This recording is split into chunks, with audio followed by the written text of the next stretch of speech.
Assalamu alaikum class 4. Hope you all are fine. In our previous class we started unit number 6 decimals and done question number 1, write the following decimals in words. Today we will do question number 2, that is write the following in decimal form. The first one is 14 hundredths. Before solving it, let's see place values of decimal chart.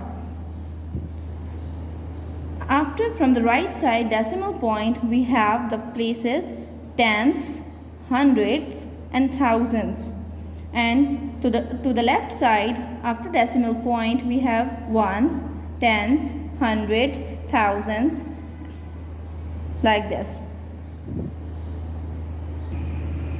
It means if we have one digit to the right side after decimal point, that will be tenths, and if we have two digits after decimal point, the first one will be tenths and the next one will be hundreds. And if we have three numbers after decimal point to the right side, then the first one will be tenths, then hundreds and then thousands.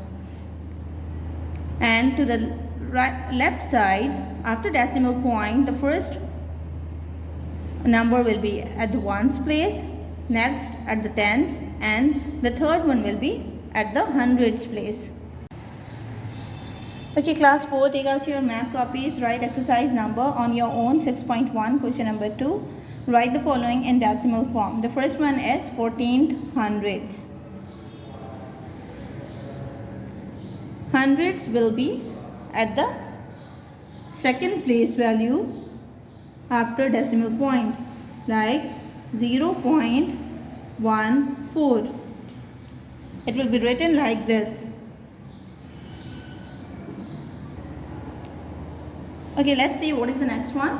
Part B is 6.245. We'll write it like 6.245. Class 4, it's very easy to write the following words in decimal form. We have done part A and B.